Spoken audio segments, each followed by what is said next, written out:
Hola, ¿qué tal? Bienvenidos al curso de evaluación del ojo seco.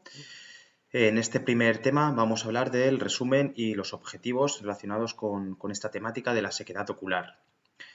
En primer lugar, debemos recordar que la sequedad ocular es la molestia ocular más frecuente y además aumenta por década debido al tipo de vida que llevamos, cada vez trabajando más en ambientes menos favorables, con mascarillas, delante de ordenador, etcétera, etcétera. Además, hay una mayor prevalencia frente a los pacientes tratados, es decir, que hay pacientes que no saben que tienen ojo seco y pues nuestra labor como optometristas será valorar estos pacientes, identificarlos y darles las indicaciones correctas. La disfunción de las glándulas de meibomio es la principal causa de ojo seco, como veremos más adelante en otros temas, pero hay que tener en cuenta que esta afectación es la mayoría asintomática, de la importancia de valorar los signos, ya que la evaluación del ojo seco es complicada, no hay una única prueba para detectar el ojo seco. Tenemos que valorar todos los signos, que serán una serie de pruebas que veremos más adelante, y también los síntomas que refiera el paciente.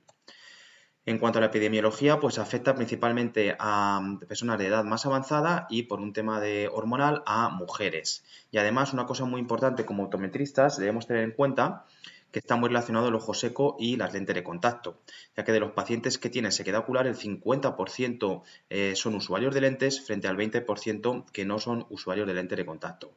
De ahí la importancia, como digo, de la sequedad ocular y la lente de contacto, ya que el ojo seco y sobre todo las condiciones ambientales y lagrimales en las que cada paciente va a utilizar las lentes va a influir en el porte de la lente de contacto, ya que si estas condiciones no son buenas, pues el paciente no estará cómodo con la lente de contacto. Según estudios, el 28% de los pacientes reporta sequedad antes de utilizar las lentes y tras 6 meses de uso, hasta un 68% va a referir molestias con la lente de contacto. De ahí que esas molestias, ese disconfort, es la primera causa de abandono de la lente de contacto. Y esto es algo que como optometristas debemos tener muy en cuenta, ya que de los actuales 140 millones usuarios que hay de lentes de contacto, hasta un 50% va a abandonar su uso por molestias que estén relacionadas con la sequedad ocular.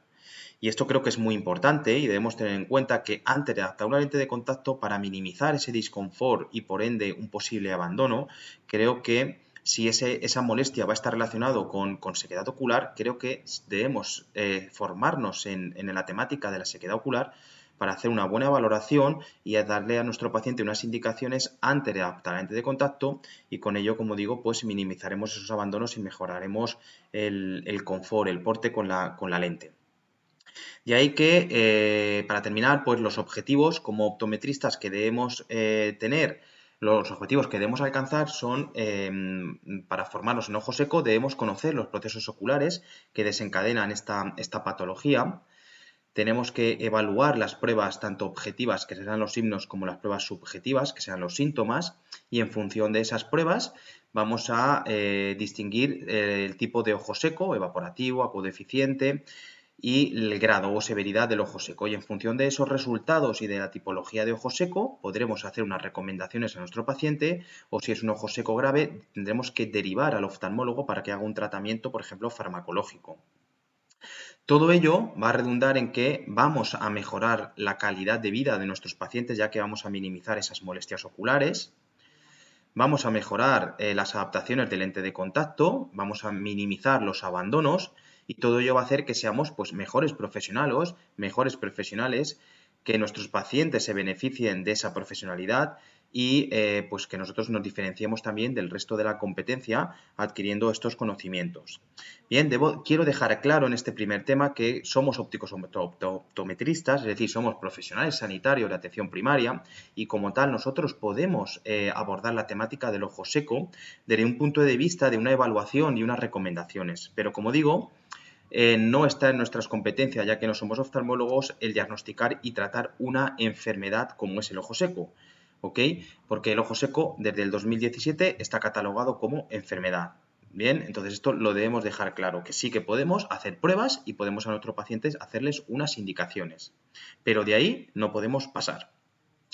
Muy bien, pues esto es un poco lo que os quería comentar en el primer tema. Más adelante seguiremos propiamente con la evaluación de las pruebas. Muchas gracias.